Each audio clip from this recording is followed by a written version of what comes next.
నమస్కారం. Welcome to VVS TV.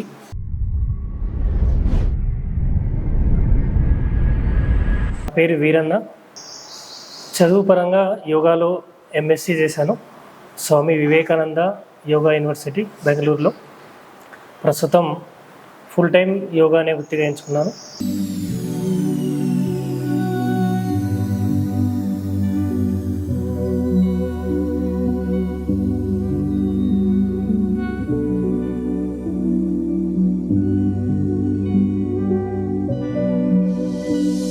మనం మొదటగా తెలుసుకుందాము.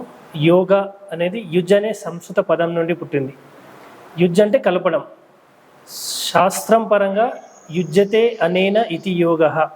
ఆత్మని పరమాత్మకి కలపడానికి మనం చేసే సాధనే యోగం.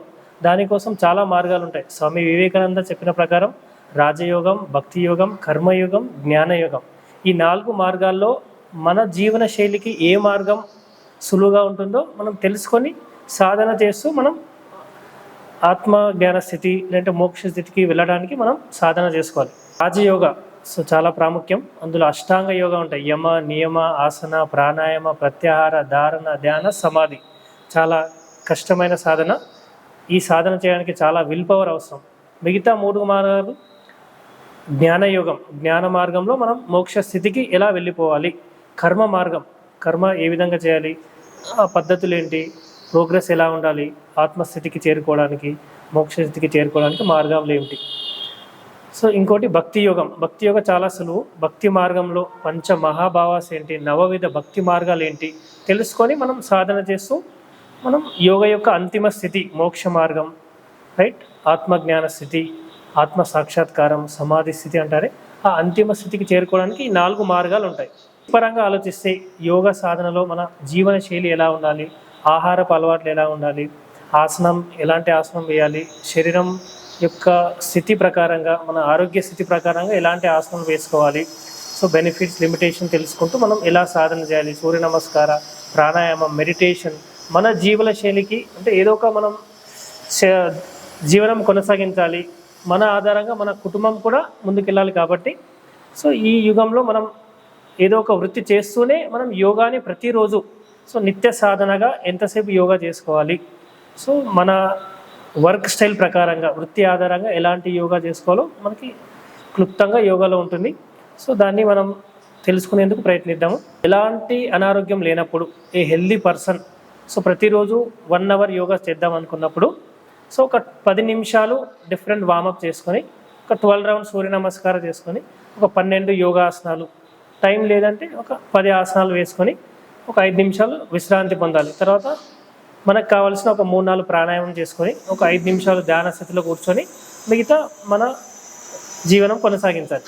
ఇలా 1 అవర్ యోగా చేస్తే ఎలాంటి ఉపయోగాలు ఉంటాయి, మనం చేసే పనిలో ఎరుక, continuous awareness, to maintain the continuous awareness, ఏ వృత్తిలో ఉన్నా కానీ మనం నైపుణ్యంతో చేయాలి, రైట్, మెరుగుగా మన వృత్తి చేసుకోవడానికి యోగానే చాలా ఉపయోగపడుతుంది. ఎలాంటి అనారోగ్యం పాలవకుండా to prevent the disease yoga అనేది చాలా బెస్ట్. కొన్ని సమస్యలకి యోగాలో రెమెడీస్ ఉంటాయి. ఎలా అంటే జీవన శైలి ఆధారంగా, సో డయాబెటీస్ అనుకోండి, హై బ్లడ్ ప్రెషర్ అనుకోండి, హార్ట్ ఇష్యూస్ అనుకోండి, స్లీప్ డిస్టర్బెన్సెస్ కానీ, డైజెషన్ ఇష్యూస్ కానీ, మైండ్ పరంగా యాంగ్జైటీ, డిప్రెషన్ కానీ, స్ట్రెస్ మేనేజ్మెంట్కి యోగా అనేది చాలా బెస్ట్. సో అలా అని యోగాని మనం ఆరోగ్యం పొందడానికి మాత్రమే చేయకూడదు. యోగా ద్వారా ఆరోగ్యం పొంది ఇంకా ఫర్దర్గా చేసుకోవాలి. మనం ఆధ్యాత్మిక పరంగా కూడా ముందుకెళ్ళాలి.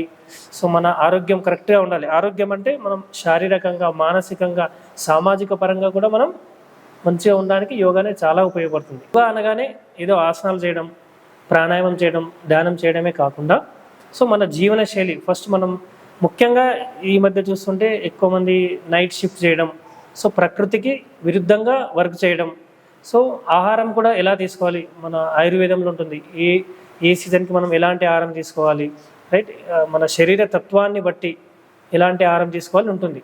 సో అలాంటివి మనం తెలుసుకొని మన వృత్తిపరంగా మార్పులు చేయగలిగితే సో మనకి డే టైంలోనే వర్క్ చేసేలా చేసుకోవడం. తర్వాత ఎక్కువ కూర్చొని వర్క్ ఉన్నప్పుడు మనం మన జీవన శైలిలో ఫిజికల్ యాక్టివిటీ, వాకింగ్ కానీ, యోగా కానీ, జిమ్ కానీ, ఎక్సర్సైజ్ ఏదైనా ఫిజికల్ యాక్టివిటీ చేసుకోవడం, ప్రాణాయామ బాగా చేయడం. ప్రాణాయామం చేస్తే ఏమవుతుందంటే శరీరంలోని పంచ ప్రాణాలు వాటి పనితీరు సక్రమంగా ఉంటుంది. ఎప్పుడైతే పంచ ప్రాణాలు బ్యాలెన్స్గా ఉంటాయో మన శరీరంలో ఎలాంటి డిసీజ్ కానీ ఇబ్బందులు కానీ ఉండవు. సో అప్పుడు మన శరీరంలో నేచురల్గా జరగాల్సినవి సో ఆటోమేటిక్గా జరిగిపోతాయి. దానికి కూడా యోగా అనేది చాలా ఉపయోగపడుతుంది. Life style, food style, work style, stress management, ఈ 4 థింగ్స్ ఆధారంగా బయట ఫుడ్ అవాయిడ్ చేస్తూ మనం ఇంటి భోజనం తీసుకోవడం, ఆరోగ్యకరంగా ఉండే సాత్విక ఆహారం అంటారు యోగాలో అయితే, ఫ్రెష్ ఫుడ్ కానీ సీజన్ వైజ్ వెజిటేబుల్స్ కానీ ఫ్రూట్స్ కానీ ఫ్రూట్ జ్యూసెస్ కానీ అలా తీసుకుంటే, నేచురల్ ఫుడ్ తీసుకుంటే మనకి మన శరీరంలో జరగాల్సిన అన్ని సప్త ధాతువులు అంటారు, రస, రక్త, మాంస, మేధో, మజ్జ, అస్థి, వీర్య. సో ఆ ఫార్మేషన్ కరెక్ట్గా ఉంటే మనకి సంతానలేమి సమస్యని మనం యోగా ద్వారా అధిగమించుకోవచ్చు.